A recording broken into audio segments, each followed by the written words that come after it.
Bien, vamos con lo que va a ser la última actividad de la primera jornada del encuentro de altos cargos. Mañana continuaremos. Es un panel de experiencias, lo hemos querido llamar así. Van a participar Patricia Gómez, que es la consejera de Salud y Consumo del Gobierno de Baleares, José María Vergelet, vicepresidente segundo y consejero de Sanidad y Servicios Sociales de la Junta de Extremadura, y la mesa la va a moderar Jesús Arroyo, que es el jefe de la sección de Información Autonómica de Redacción Médica. Muchas gracias, Juanma.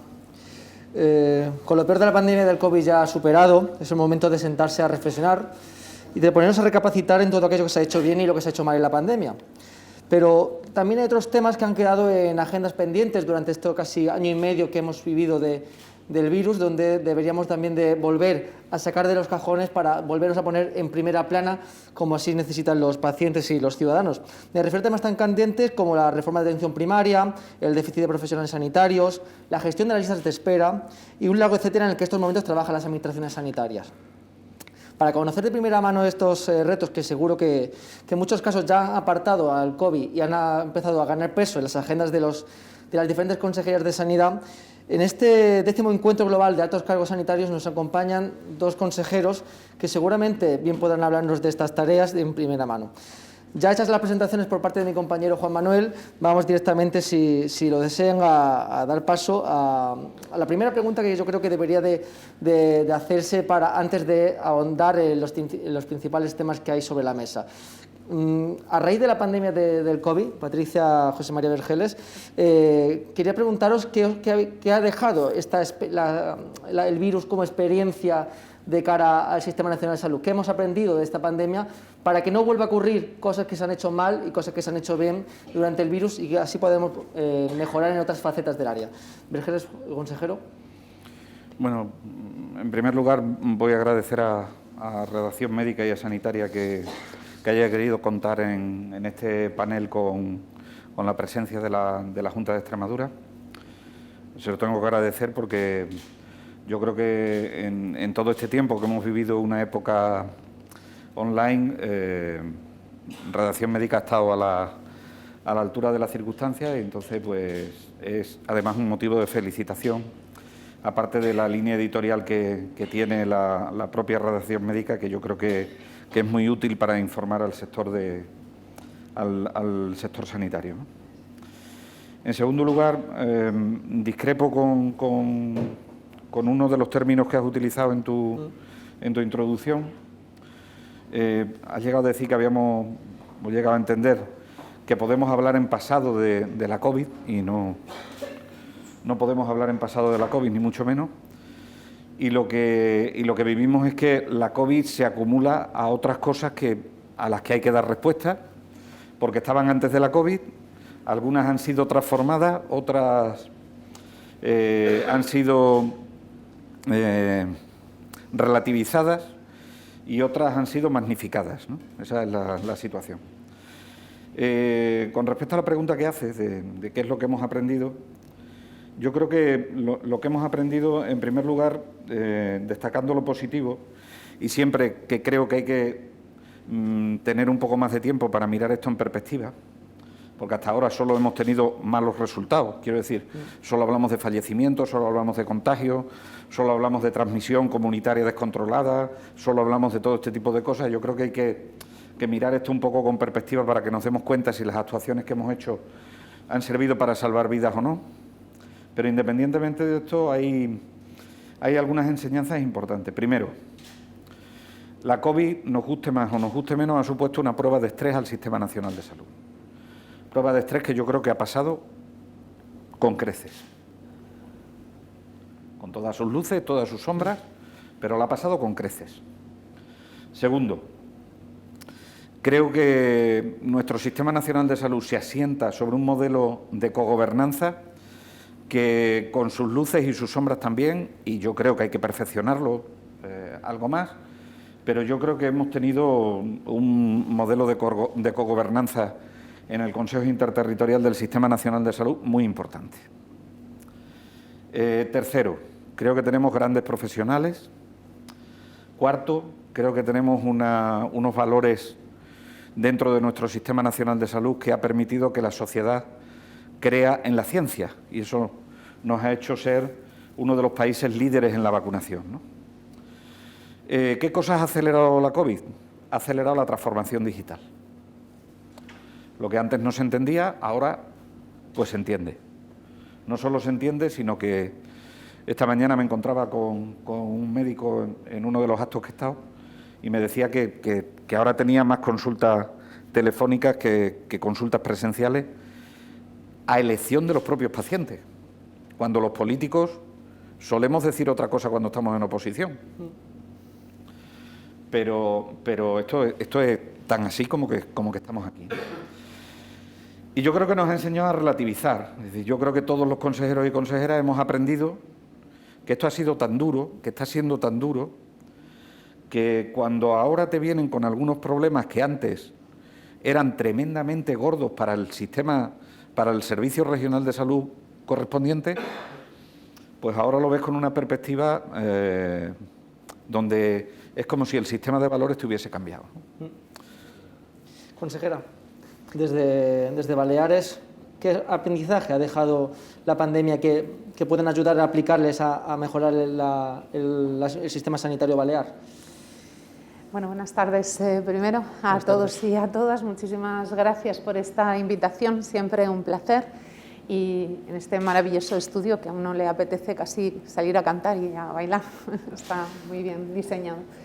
En cuanto a los aprendizajes, ¿sabes? Yo creo que la sanidad española es un tesoro, es un gran tesoro.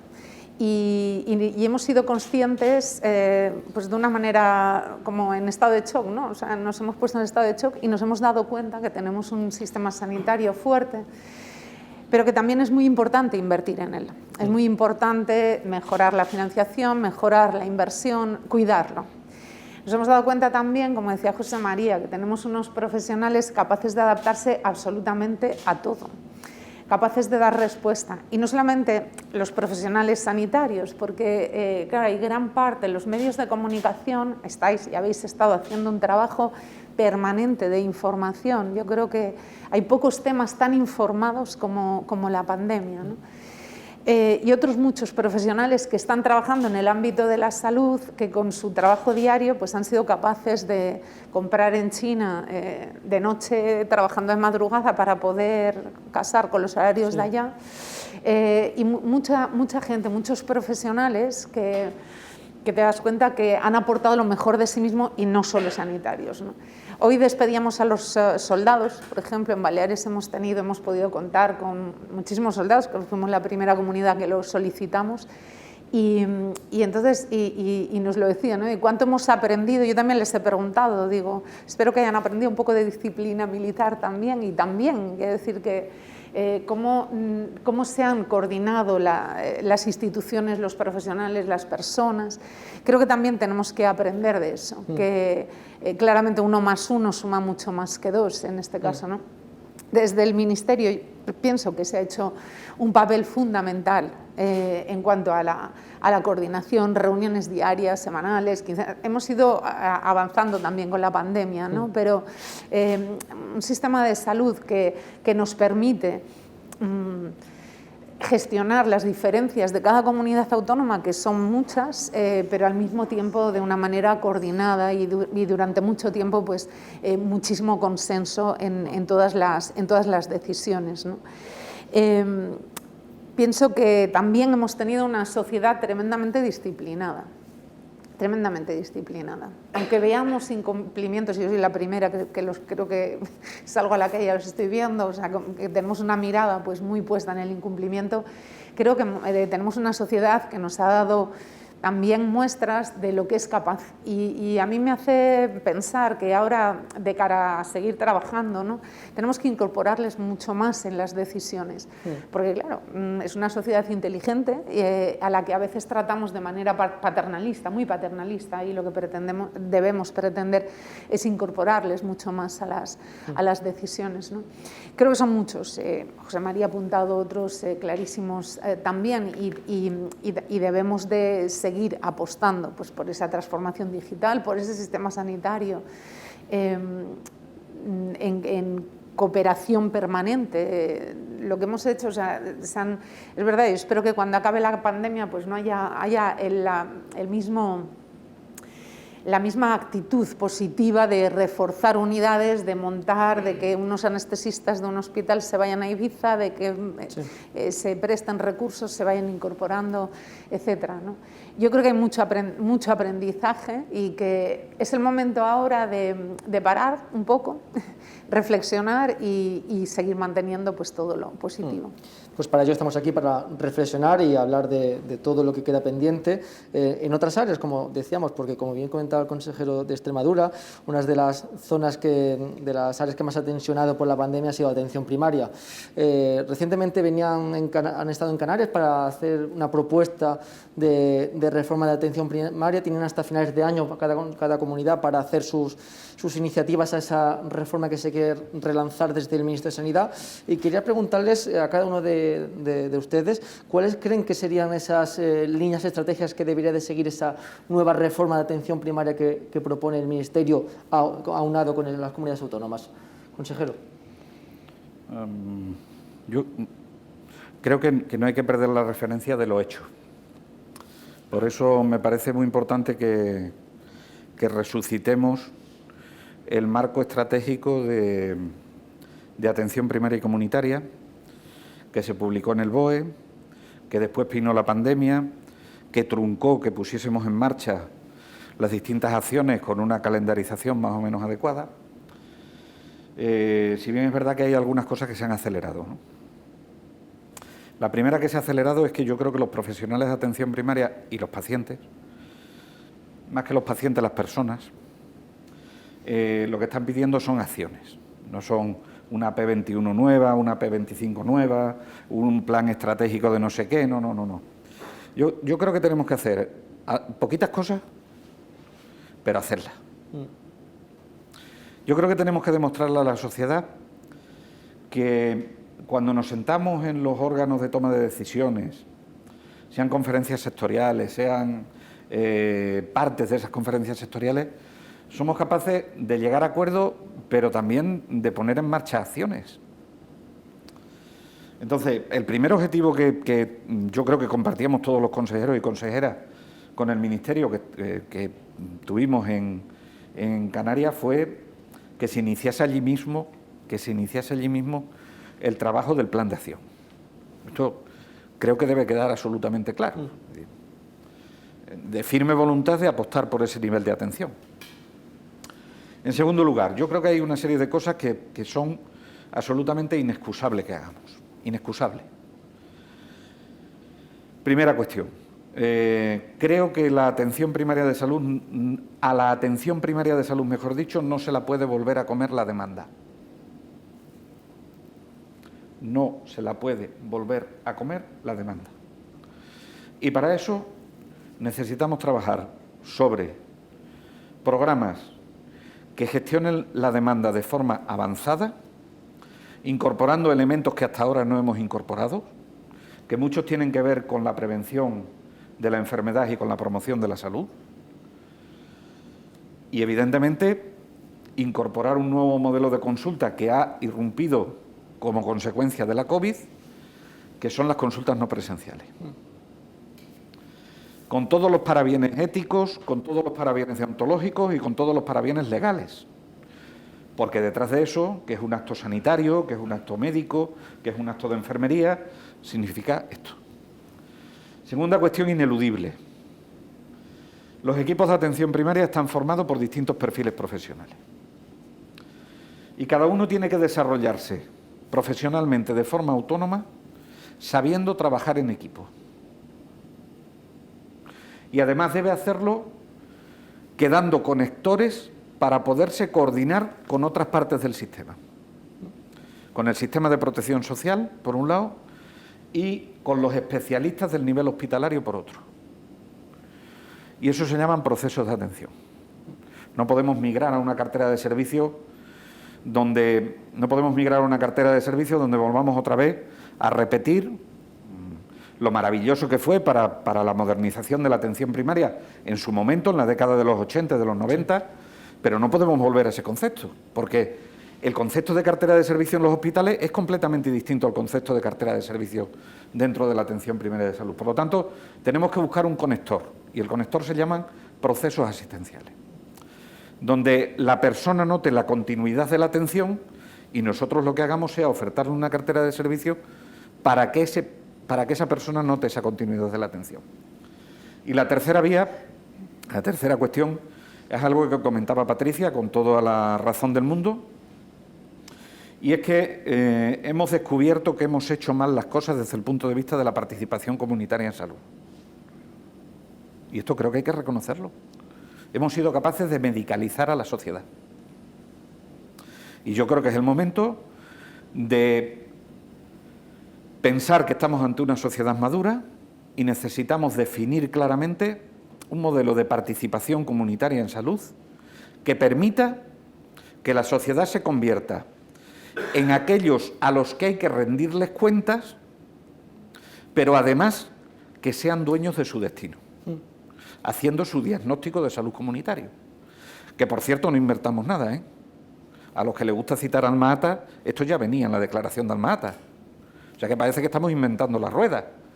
Y no estamos inventando nada, que es que esto ya venía. Correcto. Lo que pasa es que no nos hicimos caso porque era más fácil caer en el círculo vicioso de la demanda, ¿no?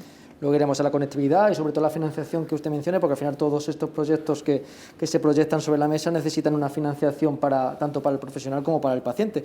Pero, consejera, quería preguntarle también a usted sobre esas iniciativas que se pueden proponer sobre la atención primaria. Ya, aunque parece que todo puede estar inventado, seguramente no lo esté, seguramente esto tenga que ir más allá para mejorar la asistencia sanitaria. Desde su punto de vista, consejera, ¿cuáles creen que son esas líneas a seguir?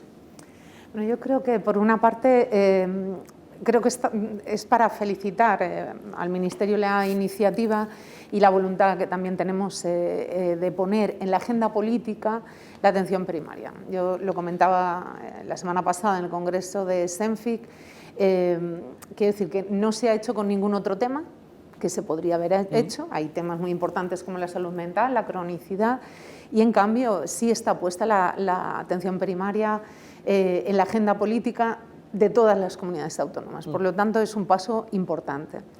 Luego, por otro lado, José María lo comentaba, el diagnóstico ya está hecho. Ya está hecho, ya sabemos qué sucede. Es más, luego también hay muy buenas prácticas en las comunidades autónomas para compartir, para poder saber hacia dónde ir, ¿no? Si compartiéramos, si pusiéramos en marcha todas las buenas prácticas de cada una de las comunidades autónomas, tendríamos una atención primaria, si ahora excelente, muchísimo mejor. Y pienso que tenemos que ser pragmáticos y ir a grandes bloques, ¿no? Por ejemplo, pues en el bloque de los profesionales hay un apartado de profesionalismo que explicaba José María, y hay otro apartado de reforma laboral, de jornadas parciales, de jubilaciones parciales, de poder ser mucho más flexible, ¿no? en la atención, en los horarios, en las formas de gestionar. Al final está tan descentralizada la atención primaria que cada centro de salud es muy capaz de hacer muchas cosas, ¿no? Y ese gran bloque de profesionales, pues ya digo, luego hay medidas que son, casi la mayoría son competencia de las comunidades autónomas. La responsabilidad prácticamente, casi toda, es de las comunidades autónomas. Ahora bien, por ejemplo, en el tema de reformas laborales hay que modificar normas estatales. Pues eso, si se identifica, pues ya tienes la forma de hacerlo, ¿no? Ya sabes que tenemos que andar por ahí, tenemos que ir por ahí. El tema de la formación continuada, especializada también, o sea, el sistema MIR es muy bueno, sobre todo en atención primaria. Yo creo que el programa de trabajo, el programa de sus estudios es bueno. Desde mi punto de vista deberían de estar más tiempo en primaria, pero también los médicos hospitalarios deberían de estar... Sobre la mesa hay una reforma del programa de MIR de familia para que pase eso, para que estén más en primaria, ¿verdad? Sí, y luego... bueno, pues animar a los centros a acreditar más centros y con la ayuda del Ministerio poder tener también más centros docentes, y eso nos permite tener más especialistas. Nosotros el año pasado doblamos la cantidad de médicos, por ejemplo, en formación en atención primaria. Es que, claro, y luego tardan 4 años en formarse, con lo cual el déficit de profesionales se tiene que también paliar por ahí.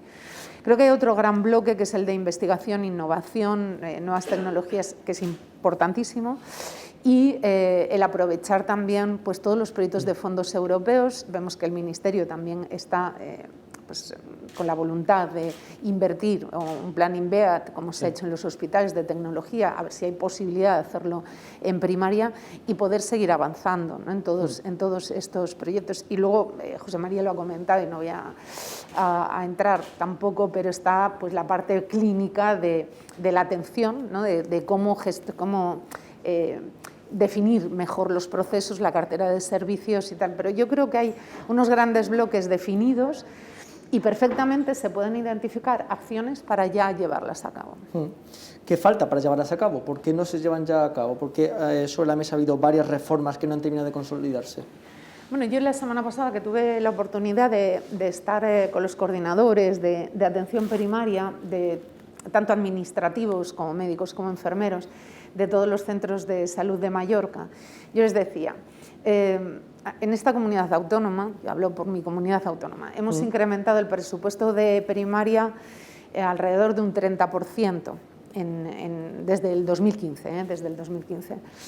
Son muchos millones de euros. Sí. El número de profesionales también ha aumentado el número de plazas en formación, hemos invertido en tecnología, por ejemplo en ecografía, pues ya se iban con su ecógrafo portátil a los domicilios para poder ver si había o no una neumonía bilateral. Se ha hecho frente a la pandemia, o sea, se ha hecho un frente contra el coronavirus desde la primera ola en atención primaria en Baleares, muy importante. Se han redefinido circuitos, quiero decir, se ha invertido ya mucho, ya hay parte de ese camino, ¿no? Ya, cada comunidad yo entiendo que tiene un punto de partida, ¿no? Claro. Un momento.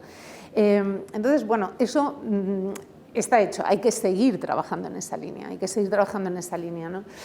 Claro, yo decía, ¿estáis bien? ¿Os sentís bien? Porque luego es verdad que a veces escuchamos mucho en clave Madrid, si me permitís, ¿no? A veces lo que sale en las noticias, lo que sale...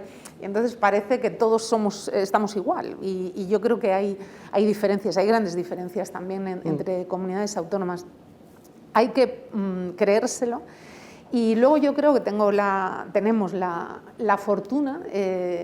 Yo me siento afortunada, por lo menos, en que gran parte de los equipos directivos, empezando por el director general, es médico de familia, tenemos muchos médicos de familia, tenemos enfermeras de atención primaria en responsabilidades importantes, la directora general de Salud Pública.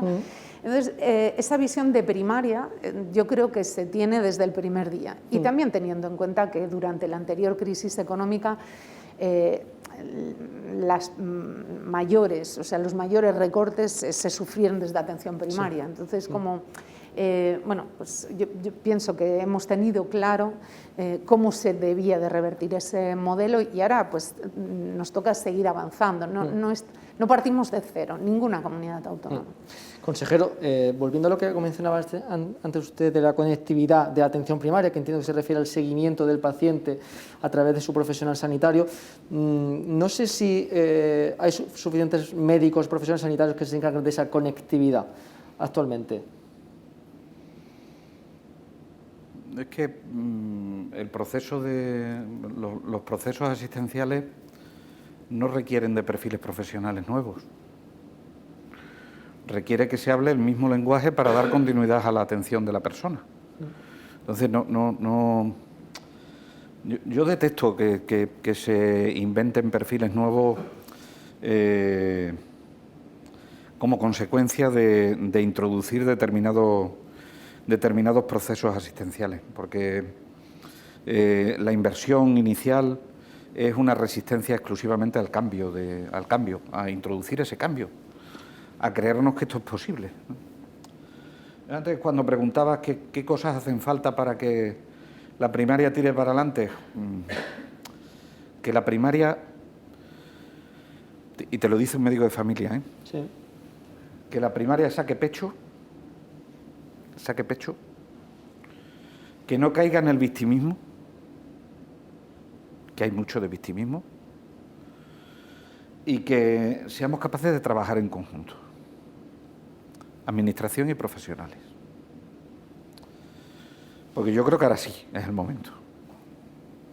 Yo creo que hace falta, a veces pongo el ejemplo, que cuando yo me saqué el carnet de conducir, los coches sobre todo los que eran de gasolina. Los de gasoil tenían los calentadores, pero los que eran de gasolina necesitaban tirarle de una cosa que le llamábamos el aire para que arrancase. Correcto.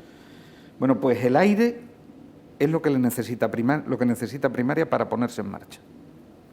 Y ese aire se llama voluntad de cambio, ese aire se llama que quieran tomar las riendas de su propio destino, ese aire se llama que confíen en este plan de acción, ese aire se llama que salgan del victimismo, porque luego hay pocos perfiles profesionales que se tienen que utilizar para hacer algo que lo que debe ser es una coordinación eficaz entre los sistemas de protección social y el sistema de protección sanitario. Me van a perdonar si alguien cree en esto, pero, por ejemplo, yo perfiles estos de enlace y estas cosas nunca los he entendido. Si la gente hace bien su trabajo en cada uno de los niveles de atención y los procesos están identificados, es muy difícil que necesitemos perfiles nuevos. Y menos con la escasez de profesionales que tenemos. Pues ya es lo que nos falta. Luego quiero hablar de la escasez de profesionales precisamente porque Extremadura es una de las comunidades que más han reclamado tanto la forma de retener a los MIR para, digamos, hacer más atractivas esos puestos, tanto como para atraer profesionales. Pero siguiendo con ese símil automovilístico, quería preguntarle, ¿actualmente la sanidad tiene la suficiente gasolina para tirar hacia adelante? Refiriéndome a la financiación, tanto que está tan de moda la financiación autonómica a raíz de los 3 presupuestos generales. No, pero siempre hemos andado en reserva, ¿eh? Siempre hemos andado en reserva. ¿Y cuál es la solución? ¿Dónde está la gasolinera más cercana para repostar? Pues mire usted, lo primero que tenemos que saber es qué necesitamos de gasolina. Porque el problema que tenemos es que no sabemos de cuánto es el tanque del coche. No me quedas sin símiles, ¿eh? Es que no sabemos de cuánto es el tanque del coche ni la cilindrada del coche. Entiendo que es grande, 4x4. No. Una cosa es que sea 4x4 y otra cosa es la cilindrada del coche. La cilindrada del coche es necesario que la definamos entre todos. Porque eso será el sistema sanitario que necesitamos pagar. Y cuando sepamos el sistema sanitario que necesitamos pagar, el ingeniero que pone el tanque al coche dirá si necesita 50, 70 u 80 litros de combustible. Cuando eso lo tengamos absolutamente claro, entonces podremos ir a un modelo de financiación autonómica donde yo planteo en este escenario 2 cuestiones fundamentales. 2. 1. Hacer un ejercicio de pago real por servicio. 2. Que durante unos años la financiación sanitaria sea finalista. Porque el sistema sanitario ha sido el más castigado durante esta época de pandemia. Correcto. Y necesitamos recuperarlo, porque tenemos un buen sistema sanitario. ¿Usted sabe cuántas leyes de educación llevamos en este país? No pocas. ¿Y cuántas llevamos de sanidad? La que hizo Ernest Lluch. Correcto. Luego, ¿el sistema ha funcionado bien? Ha funcionado bien. Esta generación de políticos, los que estamos ahora, tenemos la obligación de reclamar las cosas necesarias para dejarle lo que nos decían las generaciones pasadas, para dejarle yo una herencia a los que me sucedan que sea igual que la mía, con un poquito mejor. Correcto. Consejera, mencionaba el consejero Vergeles llegar a una financiación finalista o incluso tener las herramientas necesarias para saber que se paga esto porque se paga porque vale tanto dinero. Una de las preguntas que quería plantearos, uno de los debates que quería abrir también, era el ejemplo de compra centralizada, tanto de medicamentos como de material sanitario y demás. No sé cuál sería, tanto para Extremadura como para Baleares, no sé si tienen actualmente algún modelo implantado de que puedan presumir de éxito, tanto por ejemplo para la compra centralizada de material sanitario para hospitales. No sé si en el caso de Baleares se hace de forma individualizada hospital por hospital o directamente se emana de la comunidad. Bueno, la verdad es que yo creo que tanto en gestión de las compras pues hay un gran camino por recorrer, ¿no? Y en cuanto al medicamento, que es uno de los grandes Es una de las grandes incógnitas a las que nos enfrentamos, porque decía José María, tenemos que saber de qué tamaño es el tanque. Algunos medicamentos pues están siendo realmente, suponen una inversión muy elevada, ¿no? Pero tenemos que cambiar el concepto también de gasto sanitario por inversión sanitaria y creer realmente que la salud es una inversión, y ahora más que nunca se ha demostrado. Yo creo que esto empieza casi por Europa, fíjate, porque leía el otro día en El Economista, uno de estos días de octubre, que la producción de materiales para producir medicamentos o productos sanitarios, el 41% lo tiene China. Entonces, yo creo que Europa ahí tiene que recuperar camino, porque lo hemos visto con la pandemia, que hemos sido presos de los mercados, sobre todo asiáticos, ¿no? Luego, por otra parte, tenemos la forma de adquirir medicamentos, ¿no? Es decir, entonces ahí sí que tenemos, creo que tenemos que... Yo pienso que lo más eficiente es la compra centralizada, las unidades de gestión de compra centralizada tenemos en Baleares, ¿no? Esa es una de las formas. Esa compra centralizada puede ser una parte del Ministerio, sí, pero siempre que no sea en función del consumo, ¿no? Sí. Claro, porque si no los clínicos están presos de ese sistema. Pero yo creo que el adquirir, ya digo, la forma más eficiente me parece esta. Luego tenemos que poder pagar los medicamentos. Entonces, el otro gran apartado donde tenemos margen de mejora, el pago por resultados, está claro, en medicamentos muy caros. Acabamos de adquirir uno para un paciente de 4 meses que cuesta 1.900.000 euros. Todavía no está aprobado, uso compasivo, pero bueno, acabaremos probablemente, no está el precio fijado, 1.900.000 euros un paciente. Claro, esto es otro de, bueno, pues tenemos que seguir trabajando con los techos de gasto, con los pagos por resultado, importante también. Creo que de nuevo tenemos que incorporar a los ciudadanos. Y después tenemos, bueno, claro, se tiene que seleccionar el medicamento. Entonces, una de las cosas de las que creo que nos podemos sentir, otra de las cosas de las que nos podemos sentir orgullosos es de la Comisión Farmacoterapéutica de la Comunidad Autónoma. No es por hospitales, también es de la Comunidad Autónoma, tremendamente potentes, y esa selección, que no indicación, porque el clínico puede indicar otra cosa, pero esa selección previa también nos ayuda mucho al control del gasto del medicamento. Y luego nos quedarían otros dos apartados, ¿no? Sería el cómo incluir a los ciudadanos también en esa toma de decisiones. Lo tenemos sobre la mesa desde hace tiempo, el cómo introducir esa participación ciudadana de personas con una cierta expertez, evidentemente, claro, porque yo voy a una comisión farmacoterapéutica y no me entero de nada, pero con una cierta expertez, poder participar también de las decisiones, ¿no? La sociedad y junto con la clínica.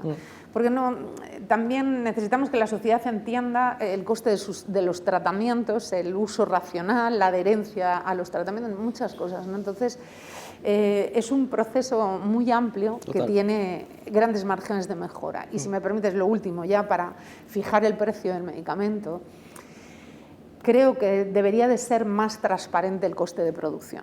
Se procura, pero debería de ser más transparente. Entonces, el precio sería el coste de producción más, evidentemente, el beneficio que pueda tener razonable la compañía farmacéutica, ¿no? En todo, creo que tenemos margen de mejora. Consejeros, hemos aprendido de la vacuna, es la compra centralizada que se han hecho de vacunas en Europa. No sé si ese modelo de compra centralizada en Europa que se ha hecho de estos fármacos podría equipararse para la compra de medicamentos. Ya no sé si a Europa o a compra centralizada desde España. Vamos a irnos un poco más atrás. Vamos atrás. Estamos hablando de los medicamentos de capítulo 4, porque ese no es el problema del sistema. ¿Vale? O estamos hablando de los medicamentos de capítulo 2, que esos son los que cuestan. Los que cuestan perra. Bueno, pues si estamos hablando de los medicamentos de capítulo 2, en este momento, como consecuencia de la COVID, tenemos medicamentos que tardan en aprobarse 400 días. sin saber lo que van a costar. Por lo tanto, paso limitante para saber la cilindrada del coche. Una vez que tengamos eso claro, ya no entro en el modelo. Claro. Ya no entro en el modelo. Me voy a fiar que con el nuevo modelo de los IPTs y me voy a fiar que con la nueva composición de la Comisión Interministerial de Precios esto se arregle. Y ahora, cuando esto ya lo tenemos arreglado, lo siguiente que tenemos que hacer es lo que antes quería hacer el Ministerio, que era un plan donde incluía genéricos, medicamentos de oficinas de farmacia, biosimilares y biológicos, no pueden ir en el mismo paquete dentro de la política farmacéutica. No pueden ir. Porque hay unos que tenemos que reclamar el que se vuelvan las empresas a Europa, como decía antes Patricia, porque cuidado la que ha tenido que pasar la directora de la Agencia Española del Medicamento y Productos Sanitarios para poder abastecer al mercado de esos productos que son necesarios y que entran dentro del capítulo 4. Y por otro lado tenemos que hablar de los biológicos y de los biosimilares. Dentro de los biológicos y de los biosimilares hay una parte que no hemos sabido aprovechar jamás de esto. Y es la parte donde se produce una colaboración desde el principio entre la industria y el sistema sanitario. Creo que en el mundo hay pocos sistemas sanitarios que permitan tener una cantidad de datos y unos sistemas de información tan potentes como para que hagamos competitivos a los representantes de las multinacionales dentro de nuestro país para atraer ensayos clínicos. ¿El beneficio es que pagan los medicamentos? No, en los ensayos clínicos. El beneficio es de sostenibilidad social. Que ese paciente que está reclamando un medicamento por una vía excepcional, porque todavía no está aprobado, yo se lo voy a poder dar en el hospital porque resulta que lo tengo dentro de un ensayo clínico. Eso es lo primero. Y eso nos hará más competitivos a la hora de comprar los medicamentos. Segunda cuestión. ¿Usted cree que una comunidad autónoma de 1.064.334 personas con 42.000 kilómetros cuadrados del ALA se puede plantear ella sola hacer una compra centralizada? Porque la economía de escala no parece que cuadre. Luego, o vamos a una compra centralizada con los acuerdos de Ingesa y utilizamos la potencia de Europa, por cierto, bien hecho en las vacunas, Sí. y un puñetero fracaso en la hepatitis C. Esos son los dos ejemplos. Y vamos a otro tipo de pagos. Y si vamos a pagos por valor, que es lo que parece que ahora está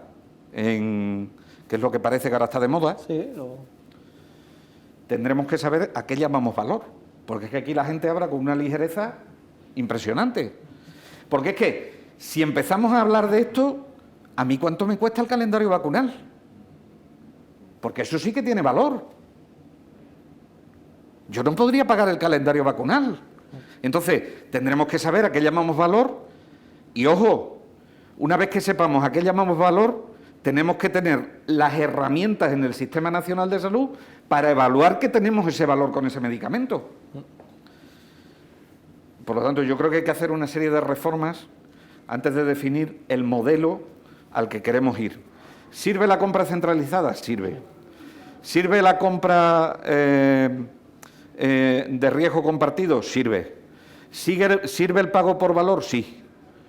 Pero hay que cambiar algunos chips que tenemos en el sistema de la política farmacéutica que merece la pena que la cambiemos. Porque sin eso no vamos a saber cuánto dinero vamos a pedir en la financiación autonómica, ¿eh? Yo le tengo más miedo que a un nublado, como dicen en mi tierra, a los medicamentos que vienen por capítulo 2 y poco miedo a los que vienen por capítulo 4. correcto. Porque además es que da la puñetera casualidad que es que todos los medicamentos que se aprueban son de diagnóstico hospitalario. Cuando hemos descapitalizado a la oficina a la oficina de farmacia comunitaria y hemos descapitalizado científicamente a la atención primaria de salud. Y el paciente va al hospital a por el vial precargado de un medicamento biológico que es subcutáneo, que se lo pone en casa, que puede estar a 200 kilómetros de distancia del hospital donde ha sacado ese medicamento, y ni el médico de familia ni el farmacéutico de la oficina de farmacia están formados para el manejo de ese medicamento. Correcto. Entonces yo creo que esto hay que darle una vueltita, ¿no? Y no pues poca. parece que nos estamos equivocando en esto. Hablamos de los medicamentos, parece que todo vale. No, yo creo que hay que hablar de los medicamentos, pero hay que sentarse, hay que empezar a clasificar y hay que ver dónde tenemos que ir, ¿eh? Sí. Tenemos 11 protocolos en Valtermet, ¿eh? Bueno, nos quedan 15 últimos minutos que quiero conceder a nuestro público asistente para que pueda abrir una pequeña ronda de preguntas, si así lo desean a nuestros consejeros. Así que adelante, ¿quién quiere comenzar a hacer? Nuestro presidente José María Pina, adelante. Bueno, yo primero felicitar a los dos consejeros, porque no sé si son las comunidades más grandes, que no, pero sí, desde luego, las más brillantes. A mí me han encantado las dos exposiciones. Yo creo que el COVID nos ha enseñado muchas cosas. A mí, por lo menos, yo soy médico, pero además soy empresario, porque, bueno, pues tengo a mi cargo un determinado número de gente, ¿no? Y, evidentemente, el momento del COVID, pues todos a teletrabajar. Y, bueno, pues todos empezaron a teletrabajar y el periódico siguió adelante. Yo ya lo sabía, pero siguió adelante y no igual o peor, sino mucho mejor. Con lo cual, estaba claro que en mi parcela, por lo menos, se podía teletrabajar. Yo escribí un artículo en abril del año pasado. Estábamos todos muy inmersos en el COVID y el teletrabajo y tal, y yo escribí un artículo diciendo que si realmente esto que yo había hecho lo hacíamos todos, se acababan un montón de problemas. Por ejemplo, los atascos de hora punta se acabarían, pero es que además la contaminación, la parte que viene de los coches, que es muy importante, se acabaría. El colapso de los metros, se acabaría. La conciliación familiar, que bueno, pues a lo mejor se arreglaba. No siempre, en todos los casos.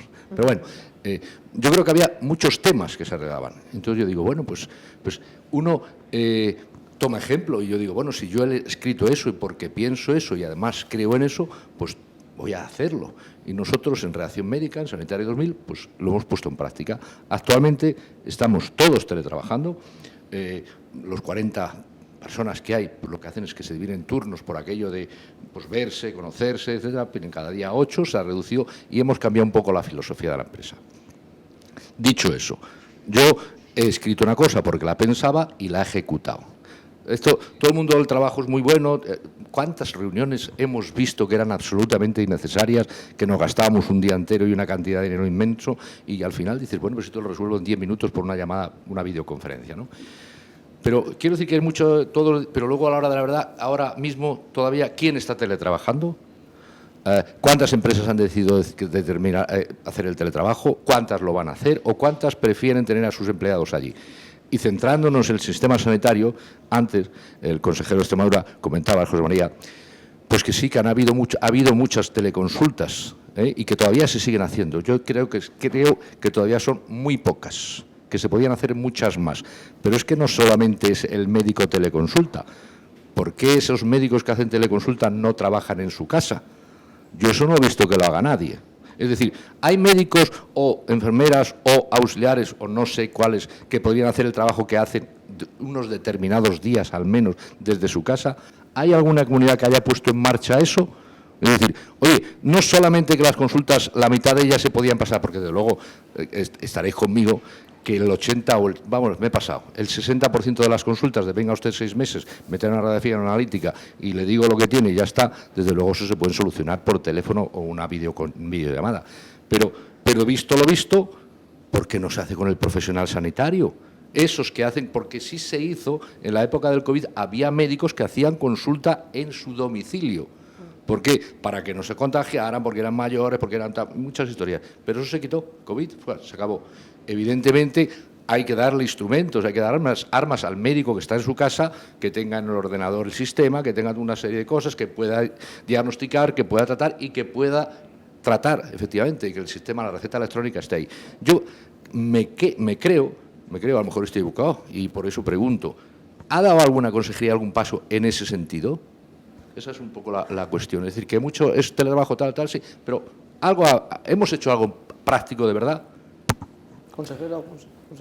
Bueno, yo con esto tengo el corazón partido, porque...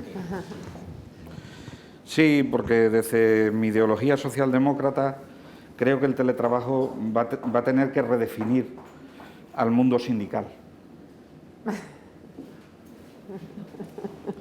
Esto se está muy bien durante unos días en la playa, con el ordenador portátil teletrabajando, pero aquí los que han trabajado toda la vida curran como bestias en el teletrabajo y los que no han trabajado toda la vida pues no curran como tenían que currar. Y yo creo que probablemente desde una ideología socialdemócrata algo va a cambiar en el sindicalismo para aglutinar eso del teletrabajo, que yo creo que hay algunos conceptos y algunos derechos de los trabajadores en los que tenemos que trabajar, ¿no? Estamos acostumbrados, por ejemplo, a la inmediatez, y a mí la inmediatez me la tendrán que pagar. Es decir, esto de que te llegue un WhatsApp y lo tengas y automáticamente veas las puñeteras Vs esas a ver si se ponen azules para ver si lo has recibido. Ya, tío, que esto es un sistema de mensajería instantánea, pero lo instantánea que quiera el tipo, salvo en el horario de trabajo. Es decir, los derechos se van a tener que revisar. Luego, es muy difícil. Ha habido propuestas de Más País con respecto al tema de las 32 horas.